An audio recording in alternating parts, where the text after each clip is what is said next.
तो गणेश जी के इस पंचमुखी स्वरूप को ही हेरंब कहा जाता है। इनकी पत्नी पार्वती हैं, जो कि एक पर्वत की पुत्री हैं। पर्वत का पर्यायवाची गिरि होता है। गिरि की पुत्री को गिरिजा बोलते हैं और उस गिरिजा के ये पति हैं, इसलिए इनको बोला जाता है गिरिजापति। तो हिरण्यगर्भ एक संस्कृत शब्द जिसका मतलब होता है सोने का गर्भ या सोने का अंडा। नमस्कार, एक नए दिन में एक नए वीडियो के साथ आपका स्वागत है।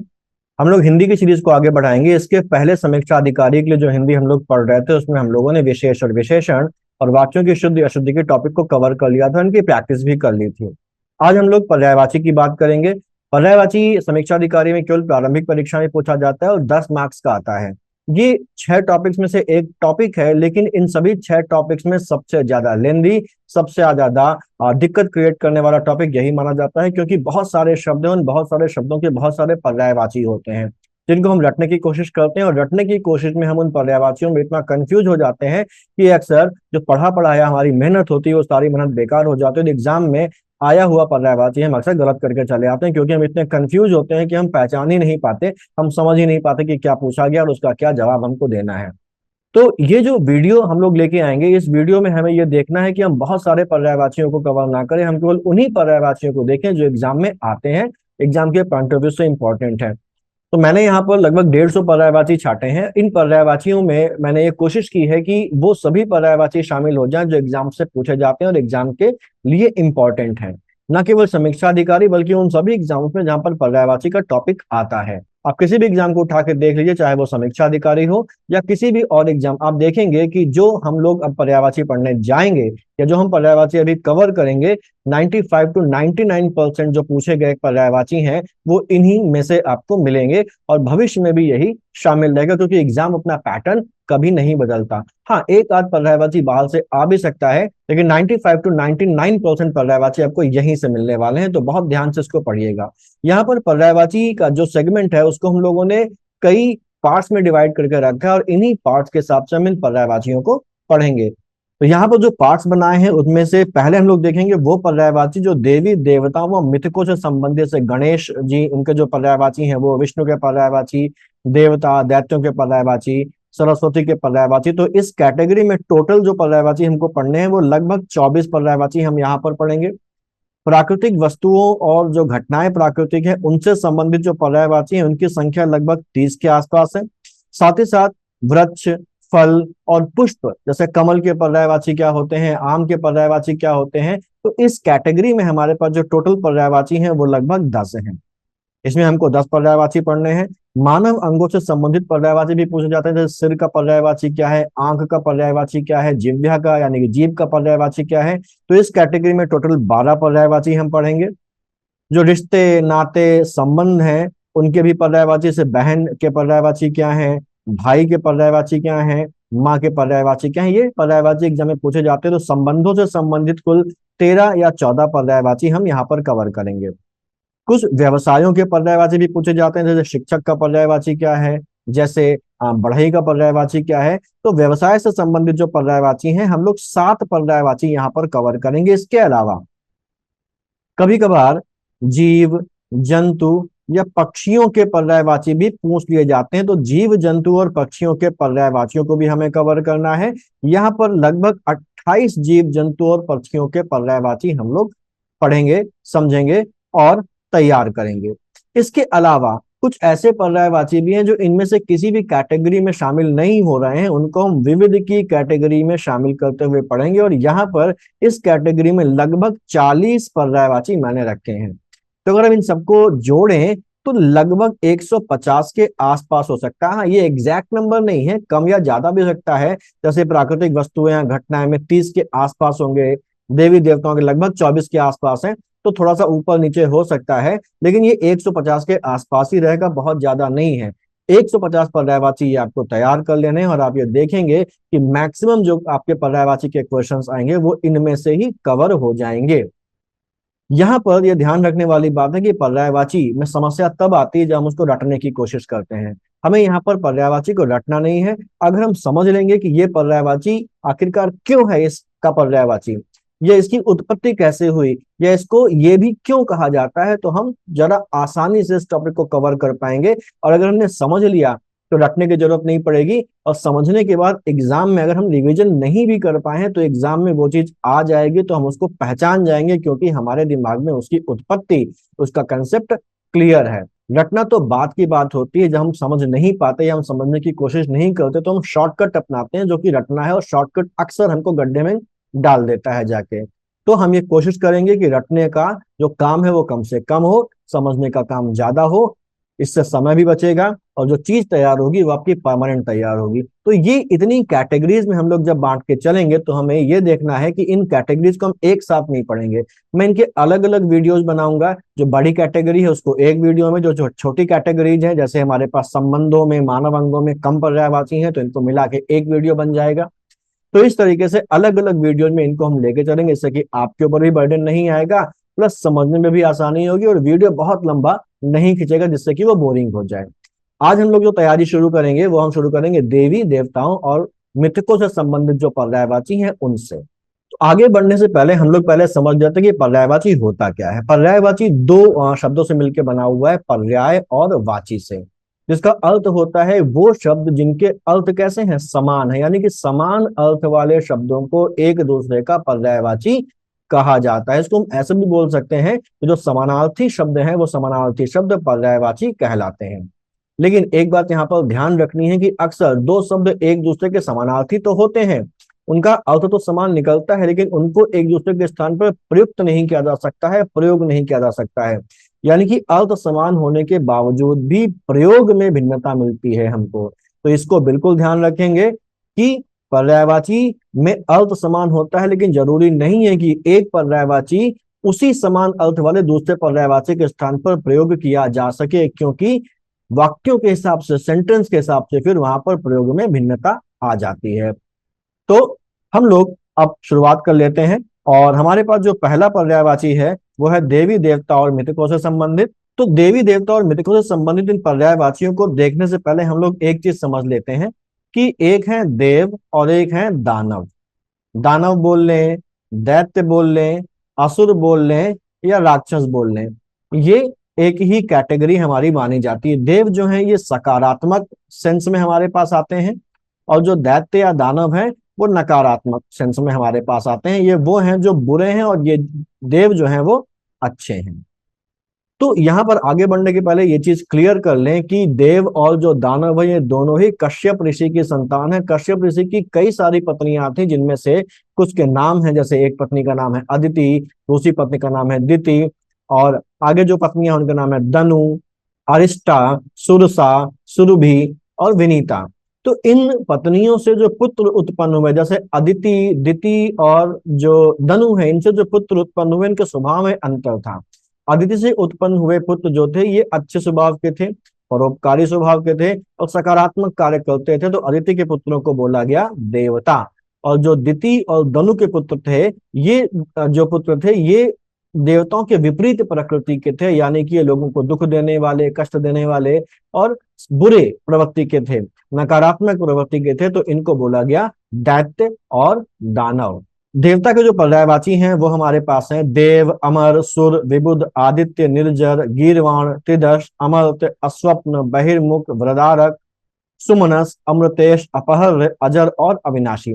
एक एक करके हम लोग समझते हैं। देखिए, पर्यायवाची जब भी तैयार करें तो पर्यायवाची एक शब्द के बहुत सारे होते हैं, लेकिन यहाँ पर ये हमको पता है कि हम बिल्कुल भी ब्लैंक नहीं है। हम बचपन से हिंदी पढ़ रहे हैं, अब पहली क्लास से हिंदी पढ़ रहे हैं, और लगभग हम लोगों ने कक्षा 12 तक हिंदी पढ़ी होती है, और इसमें पर्यायवाची भी पढ़े होते हैं। तो बहुत सारे पर्यायवाची ऐसे होते हैं जो हमको पता होते हैं। जैसे सूर्य का पर्यायवाची अगर देखा जाए तो हम ये जानते हैं सूर्य के पर्यायवाची हैं दिनकर, दिवाकर, भानु, भास्कर। तो किसी भी चीज के अगर वो बहुत ज्यादा ऑड चीज नहीं है, और उसके अगर 10 पर्यायवाची या 15 पर्यायवाची दिए हुए हैं, तो बहुत गिरी हालत में भी हमको उसके 5 या 6 पर्यायवाची पहले से पता होंगे। तो हमें केवल उन पर्यायवाचियों पर ध्यान देना होता है जो पर्यायवाची हमको नहीं आते हैं। तो अगर आप कभी भी किसी भी किताब से पढ़ें, किसी नोट से पढ़ें, तो ये बात ध्यान रखें कि पर्यायवाचियों की संख्या देखकर कभी भी ना घबराएं। आप उनमें से ये देखें कि कौन कौन से पर्यायवाची हमको पहले से आते हैं, आप उसमें मार्क कर लें। टिक कर लें या हाईलाइट कर लें केवल वो पर्यायवाची जो आपको नहीं आते। इससे क्या होगा, अब पर्यायवाची जो आपको याद करने हैं उनकी संख्या कम हो जाएगी, और अब वो बर्डन जो आपको पहले ज्यादा लग रहा था कि 20 पर्यायवाची हैं, वो घटकर 5 या 6 पर्यायवाची या मैक्सिमम 10 पर्यायवाची तक हो जाएगा। तो काम आपका आधा हो जाएगा, बर्डन कम हो जाएगा, और आपको बस वही तैयार करने हैं जो आपको नहीं आते हैं। अब यहाँ पर देवता के जो पर्यायवाची हैं वो हम लोगों ने देखे कई सारे हैं। तो देवता के जो पर्यायवाची हैं वो देखिए हमारे सामने, पहला जो है वो है देव, अमर और सुर। इनमें आपको कुछ खास नहीं करना, आप सब जानते हैं देवता का जो पर्यायवाची है, जो नाम है, वो उनको हम देव भी बोलते हैं, अमर भी बोलते हैं, सुर भी बोलते हैं। तो यहाँ पर बहुत ज्यादा इसमें चिंता वाली बात नहीं। अगला जो पर्यायवाची है वो है विबुध। विबुध बेसिकली जो पर्यायवाची है वो, उसका मतलब होता है बुद्धिमान, पंडित, बुद्धिमान या पंडित। ठीक है। तो क्योंकि देवता जो है वो बुद्धिमान होते हैं, इसलिए देवताओं को भी विबुध कहा जाता है। एक बात ध्यान रखनी है कि जो विबुध है वो देवताओं का भी पर्यायवाची है, वो पंडित का भी पर्यायवाची, क्योंकि उसका मतलब ही होता है बुद्धिमान पंडित। और ये पर्यायवाची किसका है, चंद्रमा का भी पर्यायवाची है। अक्सर आपको एक पर्यायवाची कई सारे शब्दों का पर्यायवाची बनता हुआ मिलेगा। इनमें से पहला हम लोगों ने अभी देखा विबुध, ये देवताओं का भी पर्यायवाची है, ये पंडित का भी पर्यायवाची है, और ये चंद्रमा का भी पर्यायवाची है। अगला जो है वो है आदित्य। तो ये आदित्य हो गया, और ऐसे ही इनका एक पर्यायवाची और है अदिति नंदन। तो आदिति नंदन और आदित्य जो है ये देवताओं के पर्यायवाची क्यों है, जैसा मैंने बताया कि कश्यप ऋषि के पुत्र हैं, और जो देवता हैं वो कश्यप ऋषि की पत्नी अदिति के पुत्र हैं। तो क्योंकि ये अदिति के पुत्र हैं इसलिए इनको अदिति नंदन भी कहा जाता है और आदित्य भी कहा जाता है। यहाँ पर ये ध्यान रखना है कि आदित्य सूर्य का भी पर्यायवाची है। तो आदित्य देवताओं का भी पर्यायवाची है और सूर्य का भी पर्यायवाची है। एक काम आपको और करते चलना है, आपको कई बार, जैसा मैंने अभी बताया कि एक ही शब्द कई सारी चीजों का पर्यायवाची होता है, कई सारी चीजों में कॉमन होता है, तो आपको उनको एक अलग जगह नोट करते हुए जाना है कि ये जो चीज है ये इसका भी पर्यायवाची है, इसका भी पर्यायवाची है। फॉर एग्जाम्पल विबुध हम लोगों ने देखा, देवता के भी पर्यायवाची है, पंडित का भी पर्यायवाची है, और चंद्रमा का भी पर्यायवाची है। वैसे ही आदित्य देवता का भी पर्यायवाची है और सूर्य का भी पर्यायवाची है। तो ये जब आप काम करते जाएंगे तो अक्सर एग्जाम में इस तरीके से भी पूछ लिया जाता है कि ये शब्द इनमें से किसका पर्यायवाची नहीं है, तो इस तरीके के सवालों को आप आसानी से कर सकेंगे। अगला जो पर्यायवाची है देवताओं का वो है निर्जर। निर्जर के साथ ही एक और पर्यायवाची है अजर। तो निर्जर और अजर का जो मतलब होता है वो बेसिकली होता है वह जो कभी जर ना हो। जर का मतलब होता है वृद्धावस्था या बुढ़ापा। तो देवता जो है वो अमृत पान किए हुए हैं, और अमृत पान करने से उनके अंदर ये शक्ति आ गई है कि उनपे कभी भी बुढ़ापा नहीं आएगा और ना ही कभी उनकी मृत्यु होगी। तो क्योंकि उन पर कभी भी बुढ़ापा नहीं आएगा इसलिए उनको निर्जर या अजर भी बोलते हैं। तो इसको ध्यान रखना है कि निर्जर और अजर जो है वो देवताओं का पर्यायवाची है। अगला जो पर्यायवाची हमारे सामने है वो है गीर्वाण। गीर्वाण बेसिकली जो शब्द है उसका अर्थ होता है स्वर्ग में रहने वाला, अमर और पूज्य प्राणी, उसको गीर्वाण बोलते हैं। तो स्वर्ग में रहने वाला अमर प्राणी कौन है, स्वर्ग में रहने वाले अमर प्राणी है देवता, इसीलिए देवता का पर्यायवाची होता है गीर्वाण। देवता जो है वो किसी भी प्रकार के दुख से, किसी भी प्रकार के सुख से मुक्त हैं। वो जो मानवों को समस्याएं होती हैं, मानवों के लिए जो दशाएं होती हैं, सुख दुख वगैरह की दशाएं, उन सभी दशाओं से वो मुक्त रहते हैं। तो क्योंकि देवताएं सभी दशाओं से मुक्त हैं तो हम ये बोल सकते हैं कि वो सभी दशाओं में एक समान रहते हैं, ना उनको सुख होता है ना उनको दुख होता है। इसीलिए देवताओं को बोला जाता है त्रिदश, यानी कि वो जो तीनों दशाओं में समान रहता है उसको त्रिदश बोला जाता है। और ये जो चीज है वो देवताओं में पाई जाती है, इसलिए वो त्रिदश है। क्योंकि देवता अमर हैं जिनमें कभी भी मृत्यु नहीं आएगी, जो कभी भी मरेंगे नहीं, इसीलिए उनको अमर भी बोलते हैं और इसीलिए उनको अमर्त्य भी बोलते हैं। जो अमर्त्य शब्द है वो हिंदू, जैन, बौद्ध और जो दूसरी भारतीय धार्मिक परंपराएं हैं जिनमें देवताओं का अस्तित्व माना जाता है, उन सभी परंपराओं में देवताओं के लिए अमर्त्य शब्द का इस्तेमाल किया गया है। वो चाहे हिंदू हो, चाहे जैन हो, बौद्ध या कोई भी और अन्य भारतीय धार्मिक परंपरा हो। इसके अलावा अगला जो इनका पर्यायवाची है वो है अस्वप्न।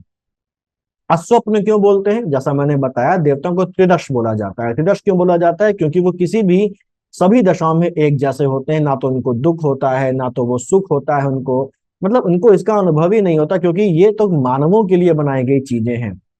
चिंता और कष्ट भी उनको नहीं होते, और ये माना जाता है कि हमें स्वप्न केवल तभी आते हैं जब हम या तो दुखी होते हैं, या हमें कोई चिंता होती है, या हमें कोई कष्ट होता है, या हमें कोई सुख मिलता है। तो उन्हीं की जो हमारी अतृप्त इच्छाएं हैं, उन्हीं अतृप्त इच्छाओं को हम स्वप्न के रूप में देखते हैं। तो देवताओं की तो कोई अतृप्त इच्छा है ही नहीं, देवताओं को कोई चिंता और कष्ट होता ही नहीं है। इसलिए क्योंकि उनको ऐसा नहीं होता है कि उनको स्वप्न भी नहीं आते, किसी भी देवता को कोई भी स्वप्न नहीं आता, ऐसा भारतीय मिथकों में माना गया है। इसीलिए देवताओं को अस्वप्न भी बोला गया है, क्योंकि उनको स्वप्न नहीं आते। अगला देवताओं का पर्यायवाची है बहिर्मुख। देवताओं का पर्यायवाची बहिर्मुख क्यों है? देवताओं के बारे में ये कहा जाता है, धार्मिक जो परंपरा है उनमें कहा जाता है कि देवताओं को जो कार्य क्षेत्र है वो बाहरी दुनिया से, प्रकृति से या संसार से संबंधित है। साथ ही साथ जब इनकी पूजा होती है या इनको सिद्ध किया जाता है, तो उस पूजा या सिद्ध के लिए भी बाहरी उपायों का, कर्मकांडों का इस्तेमाल किया जाता है। जैसे पूजा हो गए, यज्ञ हो गए, या कोई और दूसरा कर्मकांड हो गया, तो ये सभी बाहरी है। ठीक है, तो क्योंकि इनको सिद्ध करने के लिए बाहरी उपायों की आवश्यकता होती है, साथ ही साथ इनके कार्य भी बाहरी दुनिया या सांसारिक विषयों से संबंधित है। प्राणियों का कल्याण करना, प्राणियों के दुखों को दूर करना, प्राणियों की इच्छाओं को पूरी करना, इसीलिए इनको बहिर्मुख कहा जाता है। ये उनके रूप नहीं बल्कि उनकी प्रवृत्ति को दर्शाता है। अगला जो पर्यायवाची है इनका वो है वृदारक। वृदारक बेसिकली एक संस्कृत शब्द है जिसका अर्थ होता है वह जो वृद्धि करवाता हो या पोषण करने वाला, यानी कि वृद्धि करने वाला या पोषण करने वाला। अब देवताओं को वृदारक इसलिए किया जाता है क्योंकि ये माना जाता है कि जो देवता हैं वो प्राणियों के जीवन का पोषण करते हैं, प्राणियों के जीवन में वृद्धि करते हैं। ठीक है, वो प्राणियों के जीवन में विभिन्न प्रकार की समृद्धि लाने का काम करते हैं। तो क्योंकि वो प्राणियों का पोषण करते हैं, उनके जीवन में समृद्धि लाते हैं, उनके जीवन में वृद्धि लाते हैं, इसीलिए उनको बोला जाता है वृदारक। अगला पर्यायवाची है देवताओं का सुमनस। सुमनस भी एक संस्कृत शब्द है जिसका अर्थ है सुविचार वाला, अच्छे विचारों वाला, स्वभाव वाला, यानी कि अच्छे भावों वाला। तो देवता बेसिकली क्या है? शुभ और कल्याणकारी स्वभाव वाले होते हैं, ये हमेशा कल्याण करते हैं, ये शुभ होते हैं। और ये माना जाता है हिंदू धर्म में कि देवता जो है वो आशा, शक्ति, बल और शुभ ऊर्जा के प्रतीक होते हैं। उनकी उपासना करने से, उनकी पूजा करने से मानवों के जीवन में, प्राणियों के जीवन में शुभता आती है, सुख शांति आती है और समृद्धि आती है। तो क्योंकि इतनी शुभता उनकी वजह से आती है, वो खुद शुभ स्वभाव वाले हैं, शुभ विचार वाले हैं, इसीलिए उनको सुमनस भी बोला जाता है। सुमनस यानी कि जिसका जो मन है वो कैसा हो? शुभ हो, अच्छे स्वभाव वाला हो, अच्छे भावों वाला हो। अमृतेश अगला पर्यायवाची है। जो अमृतेश पर्यायवाची है, हम लोग को पता है कि जब समुद्र मंथन हुआ था तो उससे विष भी निकला था और अमृत भी निकला था। अमृत पर जो अधिकार हुआ वो देवताओं का हुआ। देवताओं ने अमृत का पान किया जिससे कि वो अमर हुए, अजर हुए। और देवताओं का क्योंकि अमृत पर अधिकार है तो वो अमृत के स्वामी माने जाते हैं। तो जो अमृतेश है ये इसी चीज को दर्शाता है कि जो देवता है वो अमृत के स्वामी है, इसीलिए उनको अमृतेश कहा जाता है। अमृतेश के बाद अगला पर्यायवाची है अपहर्य। अपहर्य बेसिकली, उपहर्य एक शब्द होता है, उपहर्य का विलोम अपहर्य। उपहर्य का मतलब होता है देने वाला, यानी कि जो देता है वो उपहर्य है, और उपहर्य का विलोम होता है अपहर्य। अपहर्य का मतलब होता है प्राप्त करने वाला। तो देवता बेसिकली हमको देते भी हैं, लेकिन देवता हमसे प्राप्त भी करते हैं। यज्ञ वगैरह जो हम करते हैं, तो यज्ञ में हम जो भी अर्पण करते हैं वो उस यज्ञ के माध्यम से देवता प्राप्त करते हैं, क्योंकि यज्ञ वगैरह से अर्पण किए जाने वाली जो वस्तुएं हैं, जो उपहार हैं, उनको देवता प्राप्त करते हैं। तो इसलिए देवताओं को अपहर्य भी कहा जाता है, क्योंकि अपहर्य का मतलब होता है प्राप्त करने वाला। अजर हम जानते ही हैं क्या है? अविनाशी, क्योंकि देवता अजर भी हैं, देवता अमर भी हैं। जो अजर और अमर हैं इसलिए उनका विनाश नहीं होगा कभी, उनका नाश नहीं होगा कभी। वो मृत्यु से परे हैं, वो वृद्धावस्था से परे हैं, यानी कि वो अविनाशी हैं, इसीलिए उनका एक पर्यायवाची अविनाशी भी होता है। देवता के बाद जो अगला है हमारा पर्यायवाची वो है दैत्य। दूसरा पर्यायवाची है दैत्य। हम लोगों को अभी देखा था हम लोगों ने कि जो दैत्य हैं वो बेसिकली कश्यप ऋषि के संतान हैं, देवताओं की तरह। उनकी कई सारी पत्नियां हैं, अदिति, दिति, दनु, अरिष्टा, सुरसा, सुरभि, विनिता वगैरह वगैरह। अदिति के पुत्र देवता हैं, दिति के पुत्रों को दैत्य कहा जाता है, और धनु के पुत्रों को धनुज या दानव कहा जाता है। तो ये सभी जो हैं, इसके अलावा राक्षस और असुर भी कहा जाता है। इसके ये जो सभी हैं दैत्य, दनु और राक्षस ये अलग अलग माताओं के पुत्र हैं, लेकिन क्योंकि इनके स्वभाव में समानता है इसीलिए ये सभी जो शब्द हैं ये भी समानार्थी या पर्यायवाची की कैटेगरी में आ जाते हैं, क्योंकि ये सभी दुष्ट प्रकृति के, बुरी प्रकृति के लोग हैं, प्राणी हैं, इसीलिए इनको समानार्थी शब्दों में रखा जाता है, भले इनकी माताएं अलग अलग क्यों ना हो। तो दैत्य के जो पर्यायवाची उनमें से पहला है धनुष। धनुष क्यों बोला जाता है? धनुष इसलिए बोला जाता है क्योंकि ये धनु की संतान है, कश्यप ऋषि की पत्नी धनु की संतान है। तो जो धनुज हैं, जो दानव हैं, ये सब धनु की संतान है, इसलिए इनको धनुज बोला जाता है। ऐसे ही जो दैत्य हैं और जो दैत्य है, दैत्य और दैत्य शब्द कहाँ से आया? जो दिति के पुत्र हैं उनको दैत्य और दैत्य बोला जाता है। कश्यप ऋषि और उनकी पत्नी दिति से उत्पन्न जो पुत्र हैं उनको दैत्य या दैत्य बोला जाता है। कश्यप ऋषि और धनु से उत्पन्न जो पुत्र हैं उनको बोला जाता है धनुज या दानव। ऐसे ही राक्षस, राक्षसों का इनसे संबंध नहीं है। हाँ, इनका स्वभाव वैसा ही होता है। जो राक्षस है वो बेसिकली पुलस्त के पुत्र हैं। पुलस्त की पत्नी है जिनका नाम है रक्षा, पुलस्त की पत्नी रक्षा, और इन रक्षा से जो पुत्र हुए उनको क्या कहा गया? राक्षस। और ये भी स्वभाव में कैसे होते हैं? दैत्यों और दानवों के समान होते हैं, दुष्ट स्वभाव के होते हैं, नकारात्मक स्वभाव के होते हैं, बुरे होते हैं, इसलिए इनको भी इसी कैटेगरी में रख दिया गया। साथ ही साथ अगला पर्यायवाची यातुधान। यातुधान जो शब्द है वो बना है यातना से, यानी कि वो जो यातना देता है, जो कष्ट देता है, जो दुख देता है, जो परेशान करता है, ठीक है, जो टॉर्चर करता है, उसको बोला गया यातुधान। और ये काम किसका? ये काम इन्हीं दानवों का है। अब दानव जो है बेसिकली उनका विचरण कब होता है? रात में विचरण होता है, रात्रि में विचरण करते हैं। और रात्रि के जो पर्यायवाची हैं वो क्या है? निशि, निशा, रजनी। तो क्योंकि ये रात में विचरण करते हैं इसलिए इनको बोला जाता है निशिचर, निशाचर, रजनीचर। ठीक। और रात में होता है अंधेरा, तम होता है, अंधेरा होता है, तो अंधेरे में विचरण कर रहे हैं इसलिए इनको क्या कहा गया? तमचर या तमीचर कहा गया। तो रात की वजह से उनके पर्यायवाची हो गए निशिचर, निशाचर, रजनीचर। और अंधेरा होता है रात में, अंधेरे में विचरण करते हैं इसलिए इनको तमचर या तमीचर भी कहा जाता है। ऐसे ही अगला जो पर्यायवाची है वो है मनुजात। मनुजात उन प्राणियों को बोला जाता है जो नरभक्षी होते हैं। तो क्योंकि ये जितने भी प्राणी हैं, दैत्य, दानव, राक्षस, ये सभी नरभक्षी माने जाते हैं, मनुष्यों को खाने वाले माने जाते हैं, इसीलिए इनका एक नाम क्या हो गया? मनुजात, जो ये दिखा रहा है कि ये नरभक्षी हैं। सुरारी, ये देवताओं से विपरीत स्वभाव वाले हैं और इनका और देवताओं का झगड़ा हमेशा चला करता है। पौराणिक कथा में हम लोगों ने देखा है कि इनका और देवताओं का हमेशा झगड़ा रहता है। तो ये देवताओं यानी कि सुरों के क्या है? दुश्मन है, यानी कि अरि है। तो सुर धन अरि से मिलके क्या बना? सुरारी, यानी कि सुरों के, यानी कि देवताओं के दुश्मन। ऐसी एक और पर्यायवाची है, वो क्या है? असुर। दैत्यों को क्या बोलते हैं? असुर भी बोलते हैं क्योंकि ये देवताओं के विपरीत हैं। शंबल जो पर्यायवाची है, बेसिकली दैत्यों में, पौराणिक कथाओं में एक दैत्यों का राजा मिलता है जिसका नाम शंबल था। दैत्यों में इतना इंपॉर्टेंट हुआ कि पूरी दैत्य जाति को इसी के नाम से ही पुकारा जाने लगा एक काल में। इसलिए जो शंबर है वो भी दैत्यों का ही, दानवों का ही एक पर्यायवाची है। दैत्य मैंने बताया दिति के पुत्र की वजह से दैत्य कहा जाता है। कुदेव क्यों बोला जाता है? तो कु धन देव, ये इससे बना है कुदेव। अब क्योंकि देवता और जो दैत्य हैं, दानव हैं, वो एक ही पिता की संतान है, तो दिव्यता तो दोनों में ही है। लेकिन ये दिव्यता जो देवताओं में है वो सकारात्मक है और जो दैत्य हैं उनमें नकारात्मक रूप में है। तो इसलिए इनको कुदेव बोला जाता है, जहां पर कु का मतलब होता है बुरा या नकारात्मक और देव का मतलब होता है दिव्य। तो कुदेव क्या है? कुदेव वो जीव हैं जो दिव्य तो हैं कि उनके जो काम है वो नकारात्मक है। इसीलिए दैत्यों को अक्सर कुदेव कहकर संबोधित किया जाता है, क्योंकि उनके जो कार्य होते हैं वो अधिकतर देवों या सद्गुणों के विपरीत होते हैं। तो कुदेव भी दैत्यों का एक पर्यायवाची है। अगला जो पर्यायवाची हमारे सामने आएगा वो है गणेश।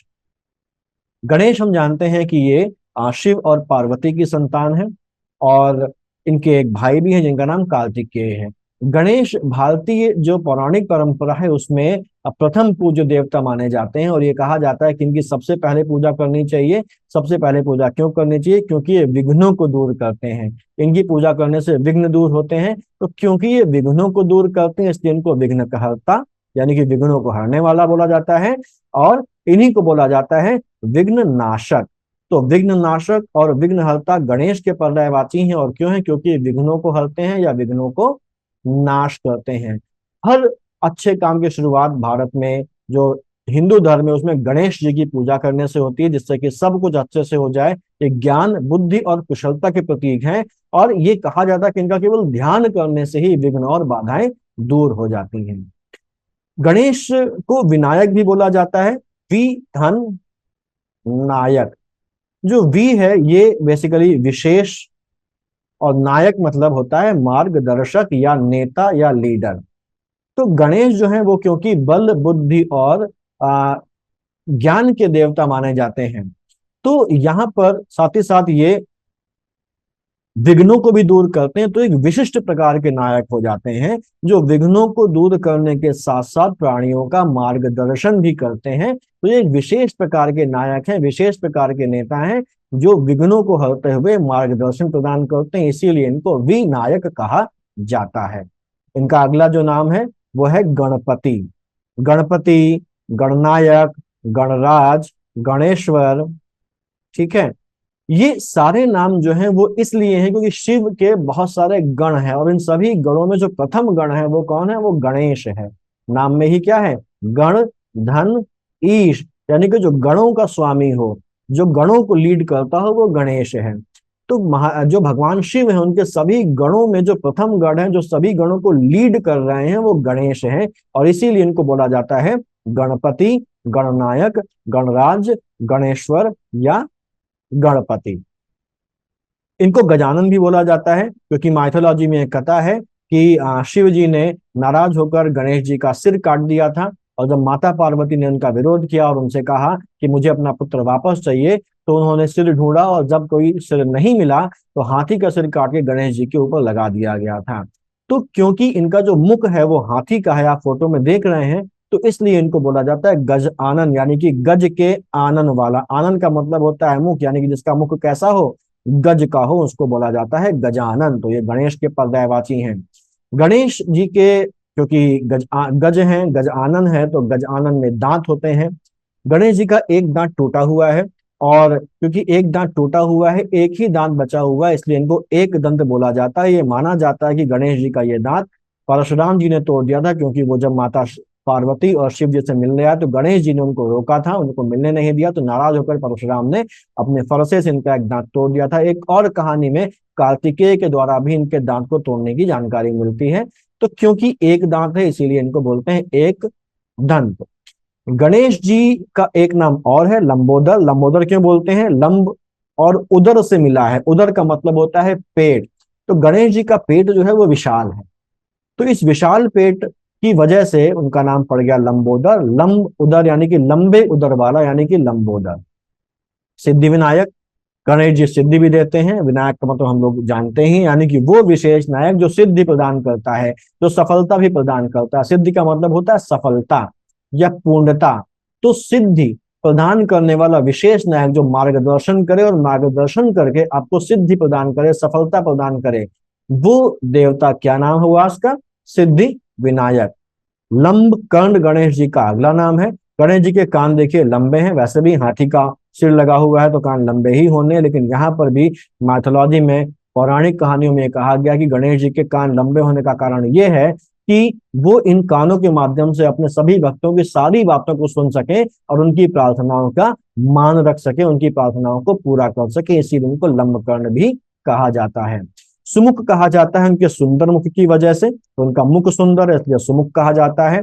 हेरम्ब भी उनका एक नाम है। हेरम्ब क्यों कहते हैं? हेरम्ब का मतलब होता है प्रमुख या सर्वोत्तम, ठीक है।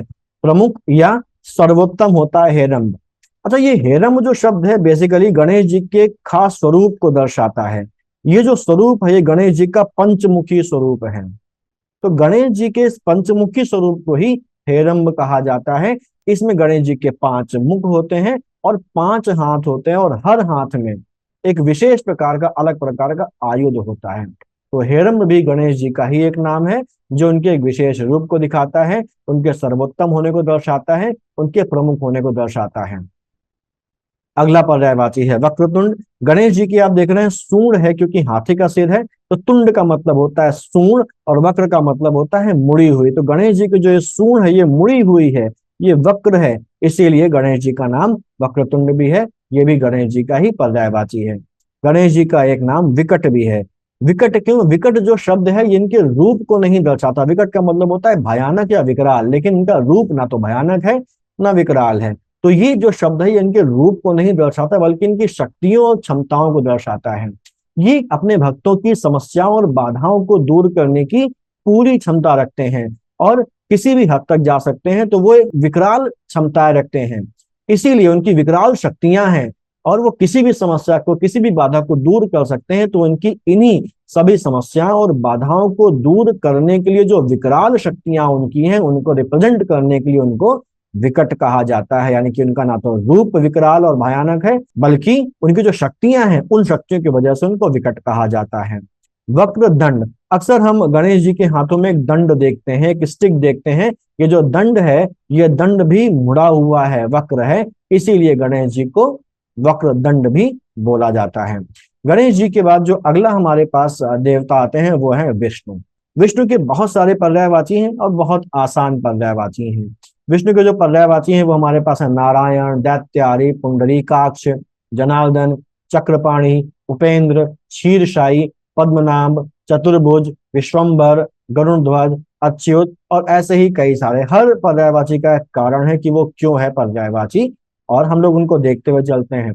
पहले जान लेते हैं कि जो विष्णु हैं ये वैदिक काल के देवता हैं, उत्तर वैदिक काल के प्रमुख देवता हैं। इनकी पत्नी का नाम लक्ष्मी है, लक्ष्मी के पर्यायवाची जैसे कमला उनका पर्यायवाची है। साथ ही साथ जो विष्णु है ये क्षीर सागर में निवास करते हैं, शेष नाग की सैया पर रहते हैं। ये बातें हमको पता होनी चाहिए। तो विष्णु का जो पहला पर्यायवाची है, जो पहला नाम है वो है नारायण। नारायण जो शब्द है ये बना है नर धन आयन से। नर धन अयन से बना है। नर का मतलब होता है मानव यानी कि प्राणी, और अयन का मतलब होता है शरण या गति।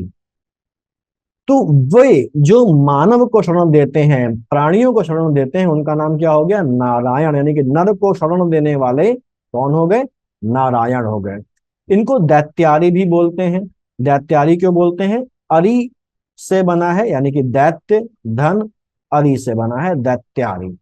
दैत्यों के ये शत्रु माने जाते हैं, ये बार बार जन्म लेते हैं। दैत्यों के, असुरों के अधार्मिक, अन्यायी और अमानवीय कृत्यों को रोकने के लिए बार बार अवतार लेते हैं। हिंदू धर्म में विष्णु भगवान को धर्म, न्याय और पूरी जो सृष्टि है उसको ठीक से संचालित करने वाला माना जाता है। तो दैत्यों के दुश्मन है, और दैत्यों को मारने के लिए, दैत्यों का संहार करने के लिए बार बार जन्म लेते हैं। यही बात गीता के अध्याय 4 में कही गई है कि यदा यदा हि धर्मस्य ग्लानिर् भवति भारतः अभ्युत्थानम् अधर्मस्य तदात्मानं सृजाम्यहम् परित्राणाय साधूनाम विनाशाय च दुष्कृताम् धर्म संस्थापनार्थाय संभवामि युगे युगे। ये यही बता रहा है कि जब जब अधर्म का नाश होगा, अधर्म का नाश कौन करेगा? दैत्य करेंगे, असुर करेंगे, दानव करेंगे, राक्षस करेंगे, तो उनका नाश करने के लिए बार बार जन्म लेंगे, इसीलिए इनको बोला जाता है दैत्यारी। अगला पर्यायवाची है पुंडरीकाक्ष। पुंडरीकाक्ष बना हुआ है पुंडरीक और अक्ष से। जो पुंडरीक शब्द है ये कमल का पर्यायवाची है, यानी कि, और अक्ष जो है वो आंखें होता है, नेत्र होता है, यानी कि जिसके नेत्र कमल के समान है उनको बोला जाता है विष्णु।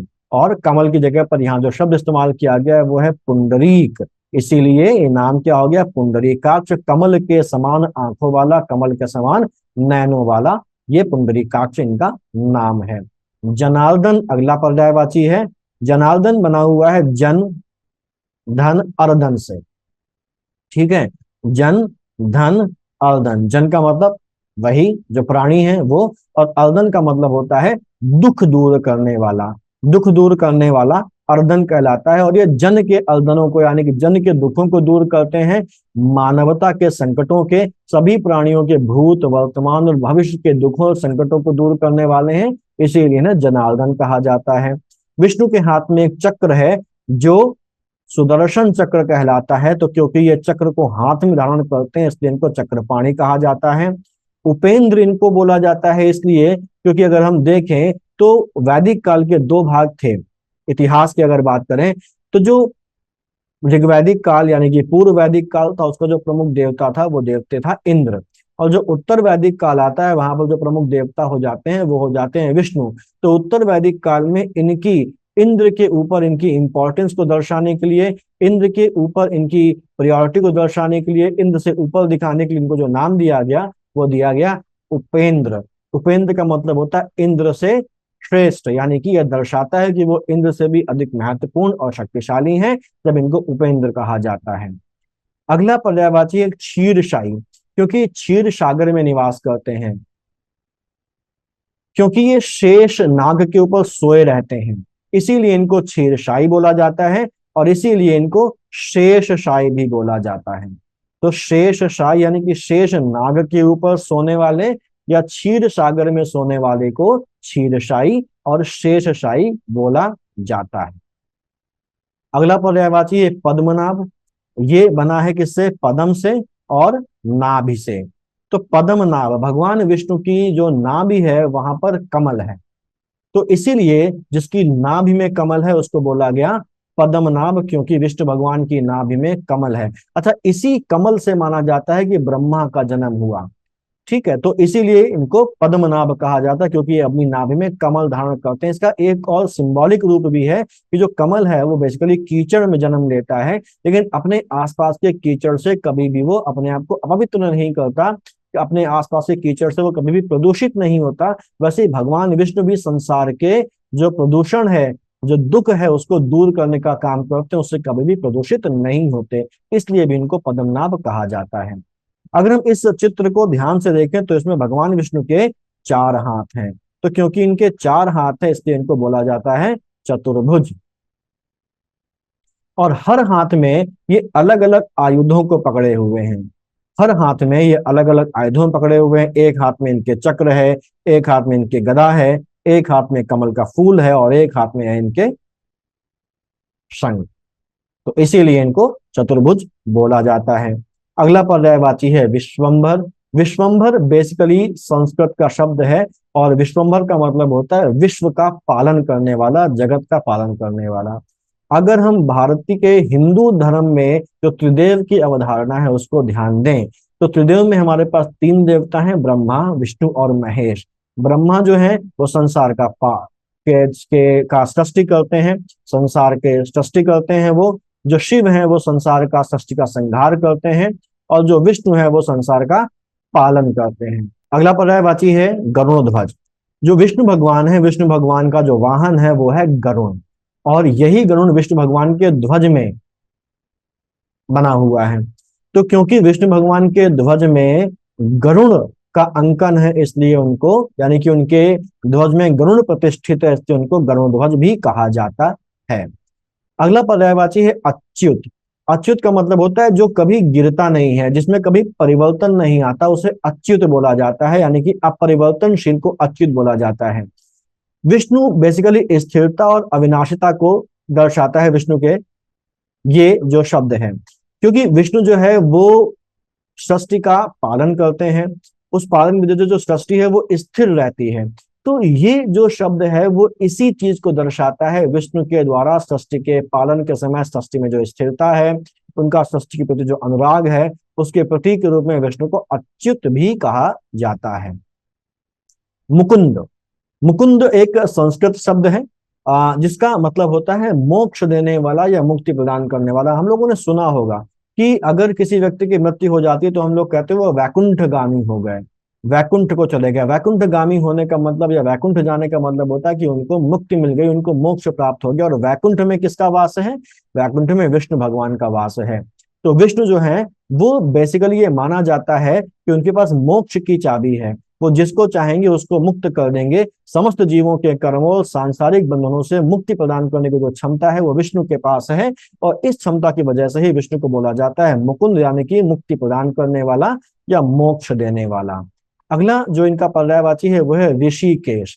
ऋषिकेश जो है वो दो शब्दों से मिलकर बना है, एक है ऋषिक और दूसरा है ईश। जो ऋषिक का मतलब होता है वो होता है इंद्रियां, और जो ईश का मतलब होता है वो होता है स्वामी। ये कहा गया है कि जो विष्णु है वो संसार के सभी प्राणियों की इंद्रियों के शासक हैं, वो सभी प्राणियों के इंद्रियों के स्वामी हैं, और वही जो है वो सभी प्राणियों के कामों के, उनके विचारों को नियंत्रित करते हैं। इसलिए विष्णु को ऋषिकेश कहा जाता है। कई सारे नाम आपको ऐसे मिलेंगे जो विष्णु और कृष्ण में कॉमन है। क्यों? क्योंकि जो कृष्ण है वो बेसिकली विष्णु के ही अवतार हैं। तो कई सारे नाम विष्णु और कृष्ण में कॉमन है, जिनमें से एक ऋषिकेश है। हम लोग देखेंगे माधव, ये विष्णु का भी एक पर्यायवाची है, कृष्ण का भी पर्यायवाची है। केशव जो है वो विष्णु का भी पर्यायवाची है, और कृष्ण का भी पर्यायवाची है। तो बहुत सारे पर्यायवाची कॉमन मिलेंगे। तो ये ऋषिकेश जो है विष्णु का भी पर्यायवाची है और कृष्ण का भी पर्यायवाची है। अगला पर्यायवाची है दामोदर, ये भी दोनों में कॉमन है। दामोदर विष्णु का भी पर्यायवाची है और कृष्ण का भी पर्यायवाची है। दामोदर दो शब्दों से मिला है, एक है दाम और दूसरा है उदर। दाम का मतलब होता है रस्सी और उदर का मतलब होता है पेट, यानी कि जिसके पेट में रस्सी बंधी हो उसको दामोदर बोलते हैं। ये जो नाम है ये उनके कृष्ण अवतार से संबंधित है। जब कृष्ण छोटे थे और मक्खन खाते थे तो वो अक्सर मक्खन की चोरी करते थे, तो इस वजह से उनकी जो पालने वाली माँ यशोदा थी उनको रस्सी से बांध दिया था, उनके पेट में रस्सी बांध दी थी। तो क्योंकि उनके पेट में रस्सी बांध दी गई थी इसलिए कृष्ण को दामोदर कहा गया, और क्योंकि वो विष्णु के अवतार हैं तो यही नाम विष्णु के पास भी आ गया। तो विष्णु और कृष्ण दोनों का ही जो पर्यायवाची है वो दामोदर माना जाता है। ऐसे ही केशव इनका पर्यायवाची है। केशव जो है वो बेसिकली इंगित करता है इस बात को कि वह जो ब्रह्मा और शिव दोनों का ईश्वर हो। तो ब्रह्मा और शिव दोनों का ईश्वर कौन है? ब्रह्मा और शिव दोनों के ईश्वर है विष्णु, इसलिए इनको केशव कहा जाता है। केशव कृष्ण को भी कहा जाता है। अगला पर्यायवाची है माधव। माधव या मधुसूदन, ये पर्यायवाची विष्णु का भी है और ये पर्यायवाची कृष्ण का भी है। माधव या मधुसूदन बेसिकली क्यों कहा जाता है? एक राक्षस था जिसका नाम था मधु, तो मधु नाम के राक्षस को इन्होंने मारा था। मधु नाम के राक्षस का वध करने के कारण इनको माधव या मधुसूदन कहा जाता है। ऐसे ही अगला जो नाम है वो है गोविंद। गोविंद जो है वो गो और विंद से मिलके बना है। गो के दो अर्थ हैं। गो का एक अर्थ होता है गाय भी, और गो का एक अर्थ होता है पृथ्वी भी, और विंद का मतलब होता है पालक या पालन करने वाला। तो अगर हम इसको गाय के अर्थ से देखें तो एक गाय का पालन करने वाला गोविंद कहलाया, तो यहाँ पर जो अर्थ निकलेगा वो निकलेगा कृष्ण। और अगर हम इसको पृथ्वी का पालन करने वाला बोले तो पृथ्वी का पालन करने वाले का मतलब है सृष्टि का पालन करने वाला। और सृष्टि का पालन करने वाला कौन है? त्रिदेवों में से सृष्टि का पालन करते हैं विष्णु। तो ये विष्णु का भी पर्यायवाची है। तो गोविंद जो है वो कृष्ण का भी पर्यायवाची है गोपालन के रूप में, और विष्णु का भी पर्यायवाची है पृथ्वी के पालन यानी सृष्टि के पालनकर्ता के रूप में। लक्ष्मीपति इनको बोलते हैं क्योंकि इनकी जो पत्नी है उनका नाम लक्ष्मी है। अगला पर्यायवाची है विधु। विधु एक संस्कृत का शब्द है जिसका नाम होता है चांद। चांद की प्रकृति होती है कि वो शांत है, वो कोमल है और वो बहुत ही सुंदर है। तो जो विष्णु है वो भी बहुत शांत है, वो भी बहुत कोमल है। तो क्योंकि वो चांद की तरह, चंद्रमा की तरह शांत और कोमल है और लोगों के जीवन में आशा, शांति और प्रकाश प्रदान करते हैं, इसीलिए विष्णु को विधु भी कहा जाता है। ठीक है। ऐसे ही इनका एक और नाम है विभु। विभु भी विष्णु का एक नाम है। विभु का मतलब होता है जो सर्वव्यापी हो। तो विष्णु सर्वव्यापी है, वो हर जगह व्याप्त है। अगर आपने हिरण्यकश्यप पर प्रहलाद की कथा पढ़ी होगी, सुनी होगी, तो आपने देखा होगा कि जब प्रहलाद से हिरण्यकश्यप बोलता है कि तुम्हारा विष्णु कहाँ है, तो प्रहलाद कहते हैं कि वो हर जगह है। और जब वो कहता है कि क्या वो इस खंबे में भी है, प्रहलाद कहते हैं हाँ इस खंबे में भी है, और उसी खंबे को फाड़कर ही जो विष्णु है वो नरसिंह रूप में प्रकट होते हैं और हिरण्यकश्यप का संहार करते हैं। तो वो सभी जगह व्याप्त हैं और सभी जगह व्याप्त होने की वजह से उनको विभु कहा जाता है। ऐसे ही उनका एक नाम है विश्वरूप। विश्वरूप इनको क्यों कहा जाता है? तो ये माना जाता है कि जो विष्णु है वो सारे ब्रह्मांड को अपने आप में समाहित करते हैं। तो क्योंकि विष्णु पूरे ब्रह्मांड को अपने को समाहित करते हैं इसलिए उनको विश्व रूप कहा जाता है। और इस चीज को उन्होंने दिखाया था अपने विराट स्वरूप में। इस विराट स्वरूप का दर्शन उन्होंने महाभारत के दौरान दिया था, और महाभारत में जब गीता को उपदेश दिया था तो उन्होंने अर्जुन को यह विश्व रूप दिखाया था। और जब वो दुर्योधन के पास संधि के लिए जाते हैं और दुर्योधन संधि करने से मना कर देता है, 5 गांव क्या वो सुई की नोक के बराबर भूमि देने से भी मना कर देता है पांडवों को, तब वहां पर जब दुर्योधन उनको बंदी बनाने का आदेश अपने सैनिकों को देता है, तब वो वहां पर अपने विराट रूप को सामने लाते हैं। और इस चीज को रामधारी सिंह दिनकर ने अपने जो खंड काव्य रश्मिरथी है उसके तीसरे सर्ग में बहुत अच्छे से वर्णित किया है। ठीक है, उन्होंने कहा है कि जब उसको बंदी बनाने आते हैं विष्णु को, तो वो ये कहते हैं, अपना विराट रूप दिखाते हैं और कहते हैं कि या देख गगन मुझ में लय है, या देख पवन मुझ में लय है, मुझ में विलीन झंकार सकल, मुझ में लय है संसार सकल, अमृत फूलता है मुझ में, संघार झूलता है मुझ में, उदयाचल मेरा दीप्त भाल, भूमंडल वक्षस्थल विशाल, मुझ परिधि बंध को घेरे हैं, मैनाक मेरु पग मेरे हैं, दीपते जो ग्रह नक्षत्र निकल सब है मेरे मुख के अंदर, द्रघो तो दृश्य कांड देख, मुझ में सारा ब्रह्मांड देख, चर अचर जीव जग क्षर अक्षर, नश्वर मनुष्य सुर जाति अमर, शतकोटि सूर्य शतकोटि चंद्र, शतकोटि सरित सब सिंधु मद्र, शतकोटि विष्णु ब्रह्मा महेश, शतकोटि विष्णु जलपति धनेश, शतकोटि रुद्र शतकोटि काल, शतकोटि दंडधर लोकपाल, जंजीर बढ़ाकर साधिने हाँ हाँ दुर्योधन बांधने। ये उन्होंने अपना ब्रह्मांड स्वरूप दिखाया कि ये सब मेरे अंदर समाहित है। उन्होंने कहा कि सब जन्म मुझी से पाते हैं और लौट मुझी में आते हैं, यानी कि जो संसार है वो कुछ और नहीं है, उन्हीं में समाहित है। और क्योंकि वो सारा ब्रह्मांड अपने अंदर धारण करते हैं, इसीलिए उनको विश्वरूप कहा जाता है। अगला पर्यायवाची है वनमाली। अब ये वनमाली क्या होता है? वनमाली जो शब्द है वो बेसिकली बना है वनमाला से। वनमाला एक प्रकार की माला होती है। वनमाला एक प्रकार की माला होती है। अगर हम विष्णु जी की ये फोटो देखें, ये तस्वीर देखें, तो इनके गले में एक माला है। ये माला जो है, इसी माला को वनमाला बोलते हैं। इस माला की खासियत ये होती है कि ये अलग अलग ऋतुओं के फूलों से बनती है। और दूसरी खासियत ये होती है कि ये जो माला ये घुटनों तक जाती है। ये वनमाला विष्णु भी धारण करते हैं और ये जो वनमाला है इसको कृष्ण भी धारण करते हैं। तो वनमाला को धारण करने वाले को बोला जाता है वनमाली। तो क्योंकि माला विष्णु भी धारण करते हैं और कृष्ण भी धारण करते हैं, इसलिए विष्णु का पर्यायवाची भी वनमाली है। और कृष्ण जब हम लोग देखेंगे तो कृष्ण का भी पर्यायवाची वनमाली मिलेगा। क्योंकि विष्णु पीले वस्त्र धारण करते हैं, ये सारे वस्त्र देखिए इनके पीले, इसलिए इनको पीतांबर भी बोलते हैं। पीतांबर यानी कि जो पीत अंबर यानी कि पीले वस्त्रों को धारण करे उसको पीतांबर बोलते हैं। विष्णु का एक और पर्यायवाची है हरि। हरि मतलब क्या है? विष्णु को हरि इसलिए कहा जाता है क्योंकि हरि शब्द का अर्थ है वह जो हर ले। क्या हर ले? सभी प्राणियों के दुखों को हर ले, सभी प्राणियों के पापों को हर ले। तो विष्णु क्योंकि जगत के पालक हैं, धरती पर धर्म की स्थापना करते हैं और सभी प्राणियों के दुखों का, पापों का, कष्टों को हरते हैं, इसलिए विष्णु को हरि बोला जाता है। कमलापति इसलिए बोला जाता है क्योंकि विष्णु की पत्नी है लक्ष्मी और लक्ष्मी का पर्यायवाची है कमला, इसलिए विष्णु को कमलापति भी कहा जाता है। क्योंकि वो सागर में रहते हैं इसलिए उनको जलशायी भी कहा जाता है। वेंकटेश उनको कहा जाता है, क्यों? इसका जो संबंध है वो दक्षिण भारत से है। दक्षिण भारत में उन्हें तिरुपति बालाजी के रूप में पूजा जाता है। आंध्र प्रदेश में इनका मंदिर है और वहां पर जो आंध्र प्रदेश है वहां पर तिरुमला पहाड़ियां हैं। इन तिरुमला पहाड़ियों की 7 चोटियां हैं। इन 7 चोटियों में से एक चोटी का नाम है वेंकट पर्वत, जो कि शेषाचलम पहाड़ी का एक भाग है। इसको वेंकटाचलम पहाड़ी भी कहते हैं। और इसी वेंकटाचलम पहाड़ी या वेंकट पहाड़ी पर ही तिरुपति बालाजी का मंदिर स्थापित है। तो उन्हें इस वेंकट पहाड़ी का स्वामी बोला जाता है और वेंकट पहाड़ी का स्वामी बोलने की वजह से उनका नाम हो जाता है वेंकटेश। तो ये विष्णु भगवान के कुछ पर्यायवाची थे, इनको आपको ध्यान रखना है। विष्णु के बाद जो अगले हमारे हैं वह है ब्रह्मा। ब्रह्मा के भी कई सारे पर्यायवाची हैं। तो ब्रह्मा का जो पहला पर्यायवाची है वो हम लोग देख लेते हैं। ब्रह्मा का जो पहला पर्यायवाची है वो आत्मभू और उसके बाद है स्वयंभू। आत्मभू या स्वयंभू इनको क्यों बोलते हैं? तो आत्मभू या स्वयंभू इनको इसलिए बोलते हैं क्योंकि ब्रह्मा के बारे में ये कहा जाता है कि ये स्वयं उत्पन्न हुए हैं। हर बार जब प्रलय होती है और उसके बाद जब प्रकृति की सृष्टि होती है, जब सृष्टि आती है दोबारा से, तो ब्रह्मा पहले से ही मौजूद होते हैं। यानी कि वो पहले से ही वहां पर मौजूद होते हैं, उनका पहले से ही उत्पत्ति हो चुकी होती है और वो अपने आप उनकी उत्पत्ति होती है, इसलिए उनको आत्मभू या स्वयंभू कहा जाता है।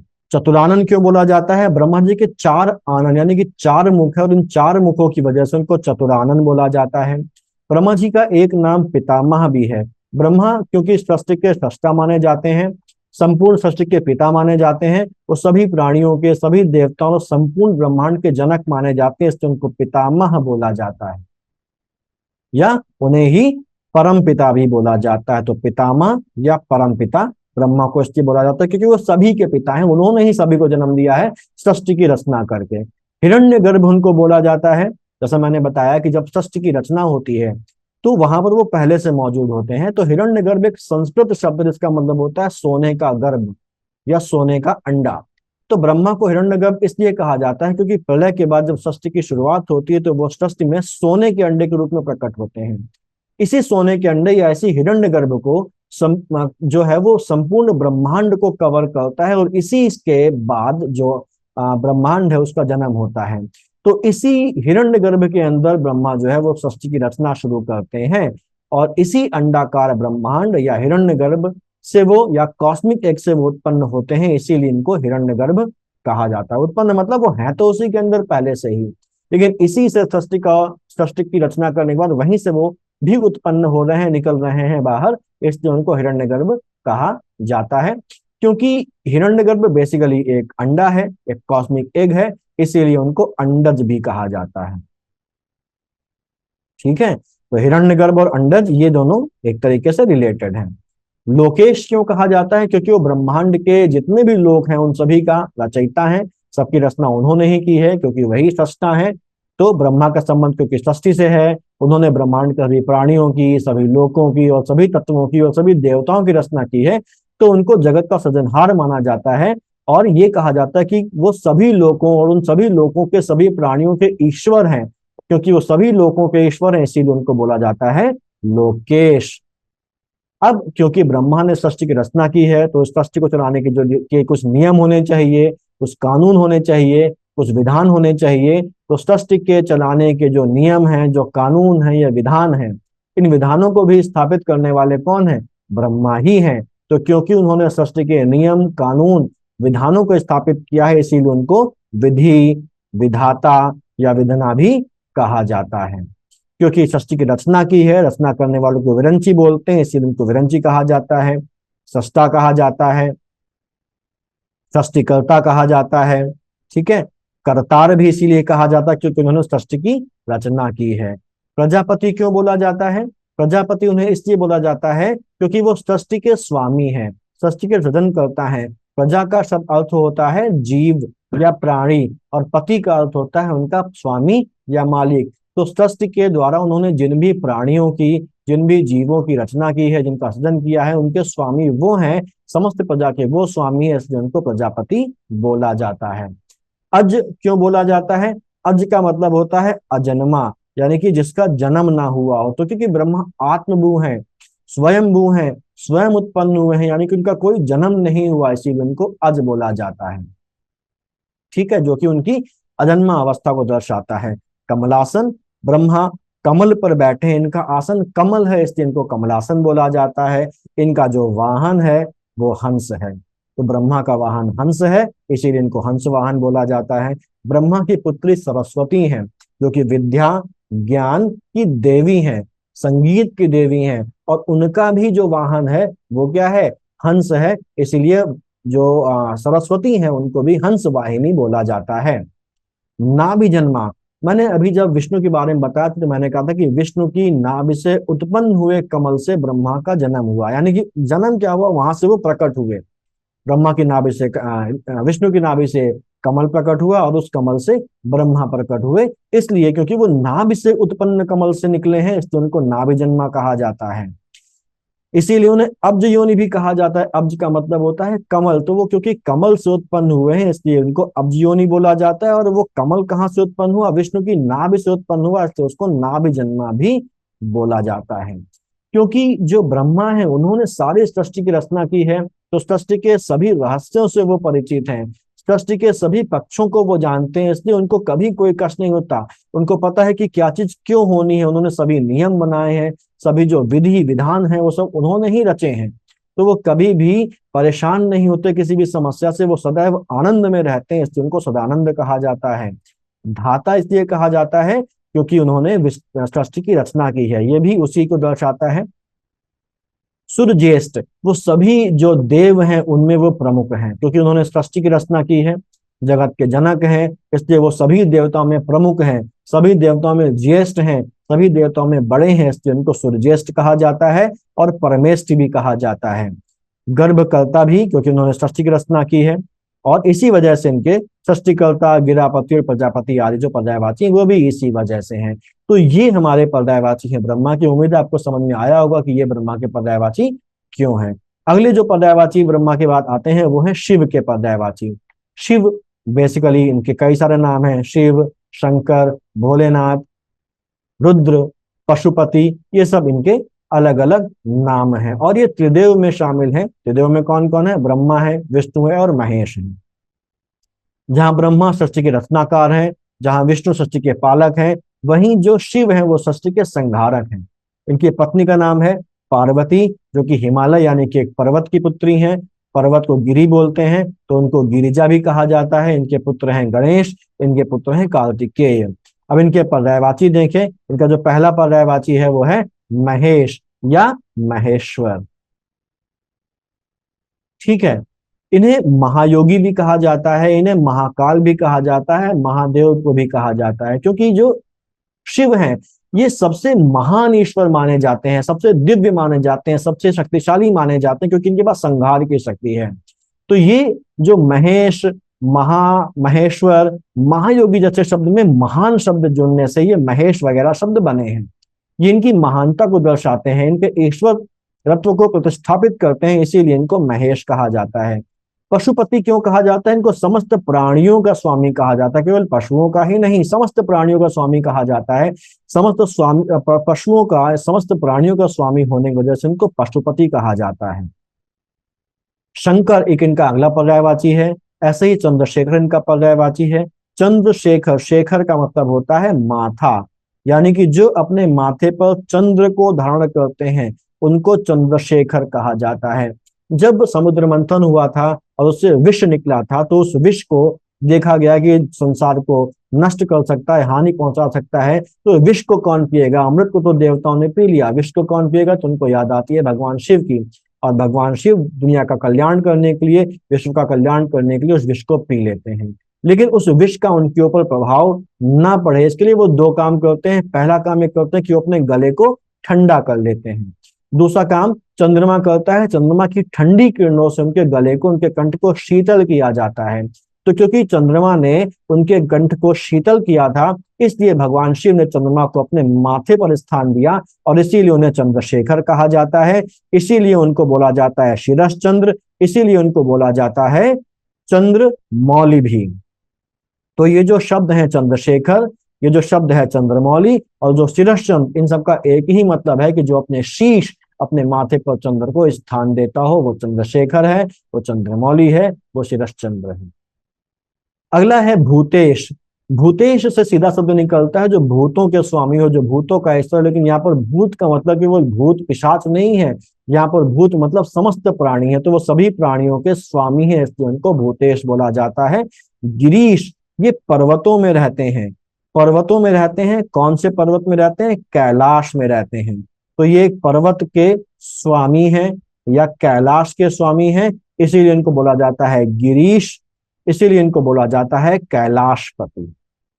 ठीक है।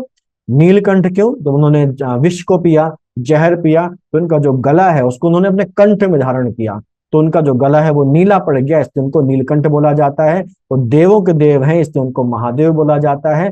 भगवान शिव के 3 आंखें हैं, 2 आंखें और एक आंख जब वो खुलती है तब प्रलय होती है, तो इन 3 आंखों की वजह से उनको त्रिलोचन बोला जाता है, यानी कि 3 आंखों वाले। रुद्र और हर भी इनके पर्यायवाची हैं। हर का मतलब है, जैसे विष्णु में हरि था वैसे ही महादेव के लिए हर है।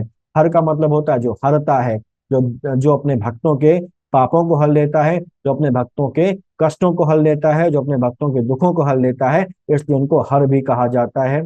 उमा इनकी पत्नी पार्वती का ही दूसरा नाम है, इसलिए इनको उमापति बोला जाता है। व्योमकेश, व्योम और केश से बना है, यानी कि जिनके केश संपूर्ण अंतरिक्ष में व्याप्त हैं, जिनके बाल अंतरिक्ष में व्याप्त हैं, उनको व्योमकेश बोला जाता है। ये इनके विश्व रूप और उनकी अनंतता को दिखाता है, इसीलिए भगवान जो शिव है उनको व्योमकेश भी बोला जाता है। इनका एक नाम महेश्वर हम लोग पहले ही देख चुके हैं, एक नाम वामदेव भी है। भगवान शिव का भी 5 मुखों वाला एक रूप है जिसको पंचानन बोला जाता है। और ये जो 5 मुख है, यानी कि जो पंचमुख स्वरूप है, ये 5 मुख इनके अलग अलग रूपों को दिखाते हैं। और इन 5 मुखों के अलग अलग नाम हैं। एक मुख का नाम है सद्योजात, एक मुख का नाम है वामदेव, एक मुख का नाम है ईशान और अघोर, और 5वें मुख का नाम है तत्पुरुष। तो ये इनके 5 मुख हैं। तो इन 5 मुखों के नाम से ये इनके पर्यायवाची भी हैं। सद्योजात भी इनका एक पर्यायवाची है, ईशान भी इनका एक पर्यायवाची है, अघोर भी इनका पर्यायवाची है, तत्पुरुष भी इनका पर्यायवाची है, और वामदेव भी इनके एक मुख का नाम है, तो वो भी इनका पर्यायवाची है। वामदेव बेसिकली नृत्य और कला के पहलुओं को प्रविष्ट करता है। ये नृत्य के भी देवता है। नटराज जो इनका रूप है वो नृत्य को दिखाता है, तांडव नृत्य करते हैं ये, तो नृत्य और कला को दिखाता है, इसलिए उनका जो वामदेव रूप है वो इसी को दिखाता है, इसलिए वामदेव भी इनका एक पर्यायवाची है। सर्वज्ञ, क्योंकि सभी कुछ जानते हैं, इनसे कुछ भी छिपा नहीं, इसलिए इनको सर्वज्ञ बोलते हैं। इनका एक पर्यायवाची है स्मरारि। स्मर जो है वो पर्यायवाची है कामदेव का। ऐसे ही मदन भी कामदेव का एक पर्यायवाची है। इन्होंने कामदेव या मदन यानी कि स्मर का नाश किया था, तो इसलिए इनको स्मरार यानी कि कामदेव का शत्रु बोला जाता है, मदनार यानी कि कामदेव का शत्रु बोला जाता है। बेसिकली कामदेव ने अपने बाण से शिव जी को मोहित करने का प्रयास किया था, जैसे कि जो शिव जी हैं वो पार्वती से विवाह करें और उनकी एक संतान उत्पन्न हो, जो संतान उत्पन्न हो के तारकासुर नाम के राक्षस का संहार करे। लेकिन शिव जी कामदेव की क्योंकि तपस्या में लीन थे और कामदेव की हरकतों से उनकी तपस्या में विघ्न पड़ता है, इसलिए वो अपनी तीसरी आंख खोलकर अग्नि उत्पन्न करते हैं, इससे कामदेव भस्म हो जाता है। तो कामदेव को भस्म किया, कामदेव के शत्रु हैं, इसलिए इनको बोला जाता है स्मरारी, और इसीलिए इनको बोला जाता है मदनारी भी। तो स्मरारी और मदनारी क्यों बोला जाता है ये क्लियर हो गया। भोलेनाथ ये इतने भोले हैं कि हल्की सी बहुत कम तपस्या से, बहुत ही कम प्रयास से ये प्रसन्न हो जाते हैं, इसीलिए इनको ये भोलेनाथ कहा जाता है। शंभु क्यों बोला जाता है? जो शंभु है बेसिकली संस्कृत शब्द है जो 2 शब्दों से मिला हुआ है, शम और भू से बना हुआ है शंभु, जिसपे शम का मतलब होता है खुशी या सुख और भू का मतलब होता है उत्पन्न करने वाला, यानी कि वह जो खुशी या सुख को उत्पन्न करता हो। अपने भक्तों के जीवन में ये खुशी को उत्पन्न करते हैं, अपने भक्तों के जीवन में सुख को उत्पन्न करते हैं, इसलिए इनको सुखी सॉरी इसलिए इनको शंभु बोला जाता है, शंभु बोला जाता है। त्रिपुरारी, त्रिपुर को नाश इन्होंने किया था। त्रिपुर बेसिकली क्या था? 3 दुर्ग थे। उन 3 दुर्गों को इन्होंने यानी कि त्रिपुर यानी कि 3 पुर को नष्ट करने वाले थे, ये उनको नष्ट किया था, इसलिए इनको त्रिपुरारी बोला जाता था। एक कथा के अनुसार 3 राक्षस थे, तारकाक्ष, कमलाक्ष और विद्युन्माली। उन्होंने ब्रह्मा से वरदान लेकर 3 दुर्ग बनाए थे अंतरिक्ष में, जो अंतरिक्ष में तैर रहे थे। एक दुर्ग स्वर्ण का था, सोने का, एक चांदी का और एक लोहे का था। और ये था कि इन तीनों दुर्गों को एक ही बाण से नष्ट करना है और तभी इन राक्षसों का विनाश होगा। तो भगवान शिव ने इन तीनों पुरों को, इन तीनों दुर्गों को नष्ट किया था, इसीलिए उनको त्रिपुरारी बोला जाता है। देवादिदेव क्योंकि देवों के देव हैं, कैलाशपति क्योंकि कैलाश के निवासी हैं, मदनारी, चंद्रमौली, क्षितिकंठ, इन्होंने विष पीने के बाद अपने गले को ठंडा कर दिया था, जिससे कि जो विष का प्रभाव है उसका जो ताप है वो कम हो और इनको कष्ट ना हो, इसीलिए उनको क्षितिकंठ बोला जाता है, ठंडे कंठ वाला बोला जाता है। शिरश्चंद्र क्योंकि अपने शीश पर ये चंद्र को धारण करते हैं। सर्व बेसिकली इसलिए बोला जाता है, सर्व संस्कृत शब्द है जिसका अर्थ है वह जो नष्ट कर देता है, वह जो विनाश कर देता है, तो ये विनाश के देवता हैं। क्योंकि त्रिदेवों में शिव जो है वो सृष्टि का संहार करते हैं, प्रलय लाते हैं, प्रलय लाने के देवता हैं, विनाश के देवता हैं, इसलिए उनको सर्व बोला जाता है। सर्व बेसिकली इसलिए बोला जाता है क्योंकि ये जो विनाश करते हैं ये क्यों करते हैं? क्योंकि दोबारा से सृजन हो सके, नया सृजन हो सके, तो इनके प्रलय, इनके विनाश में भी सृजन का ही एक रूप है, इसलिए वो भी खराब नहीं है। गंगाधर, जब भागीरथ गंगा को धरती पर लेके आते हैं तो उसके वेग को धरती सह नहीं सकती थी, इसलिए इसको उन्होंने अपनी जटाओं में शामिल किया, इसलिए इनको गंगाधर कहा जाता है। भूतों के नाथ हैं, समस्त प्राणियों के नाथ हैं, इसीलिए इनको भूतेश भी कहा जाता है और इसीलिए इनको भूतनाथ भी कहा जाता है। इनकी पत्नी पार्वती हैं जो कि एक पर्वत की पुत्री हैं। पर्वत का पर्यायवाची गिरी होता है, गिरी की पुत्री को गिरिजा बोलते हैं और उस गिरिजा के ये पति हैं, इसलिए इनको बोला जाता है गिरिजापति। कदर्पी इनका एक पर्यायवाची है, ऐसे ही ईश इनका पर्यायवाची है। भव, शेषधर और आशुतोष भी इनके दूसरे पर्यायवाची हैं। अगला जो पर्यायवाची इनके बाद आता है जिसको हमें पढ़ना है वो है इंद्र का। तो इंद्र और उसके आगे के पर्यायवाचियों को हम लोग पढ़ेंगे अगले वीडियो में। इस वीडियो को यहीं तक रखते हैं। यहाँ पर अगर आपको कोई डाउट होता है तो मुझसे आप पूछिए। अगर आपको वीडियो अच्छा लगता है तो उसको दूसरों के साथ भी शेयर करिए, लाइक करिए। और कोई भी समस्या या कोई भी डाउट हो तो कमेंट करके मुझे जरूर बताइए। अच्छा लगा है तो भी कमेंट करिए, खराब लगा है तो भी कमेंट करिए। ठीक है, तो मिलते हैं अगले वीडियो में। तब तक के लिए कीप स्टडिंग।